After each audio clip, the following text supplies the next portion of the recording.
जान तो ऐसे काहे मुंह भर के बैठल बारू? देखा हम तुझसे बहुत प्यार करी और तुमसे शादी करेला भी आइल बानी। तू हमसे शादी करबो ना? तू बस इतना जान ले कि हम तरह से शादी नहीं कर सकते। लेकिन तू तो लेकिन के कोनो जवाब नहीं है हमरा पास। नहीं कर सकत मतलब नहीं कर सकत। और एकर कोनो मतलब नहीं है कि हम 2-4 दिन घूम फिर लेनी, दिल लगी कर लेनी तो हम थोड़ा से शादी करब। बेवफा तू जा रही है तो जा, तुझसे कोई शिकायत नहीं है। तू मेरे बिना ही खुश है तो शिकायत कैसी?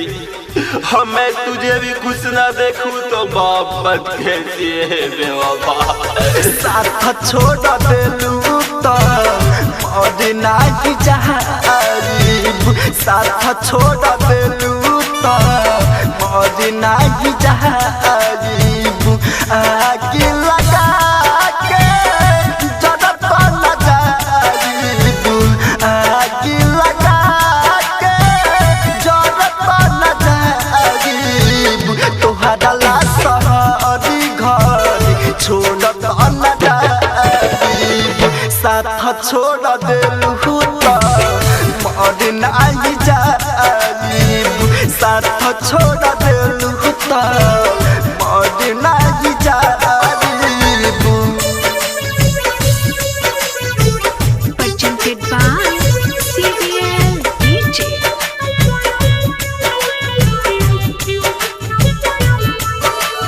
Music by Andit Raj.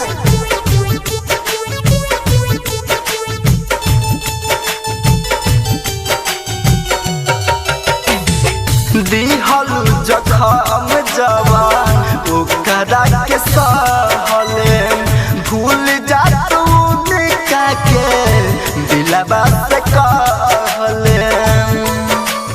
हो दिहलू जखम जवान ओकरा के सहले, भूल जा तू निका के दिलवा से कहले। बिगड़ल बदिल हो बिगड़त न जाजीब, बिगड़ल बदिल हो बिगड़त न जाजीब। साथ छोड़ देलू तो मर नहीं जारीब, साथ छोड़ देलू तो मर नहीं जारीब। साथ छोड़ देलू तो मर नहीं जारीब।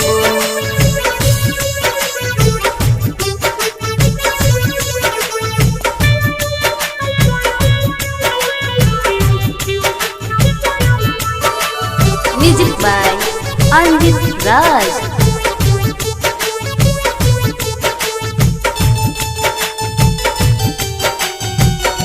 अरे जान तो हद सूरत दिल में बसले न रही, राजी करम के तोहके याद न करी।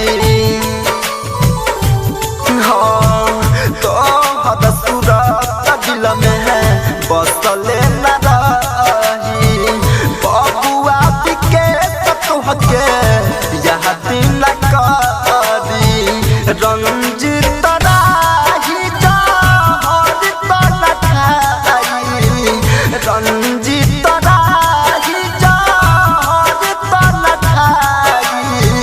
साथ छोड़ देलू तो मर नहीं जारीब, साथी छोड़ देलू तो मर नहीं जारीब।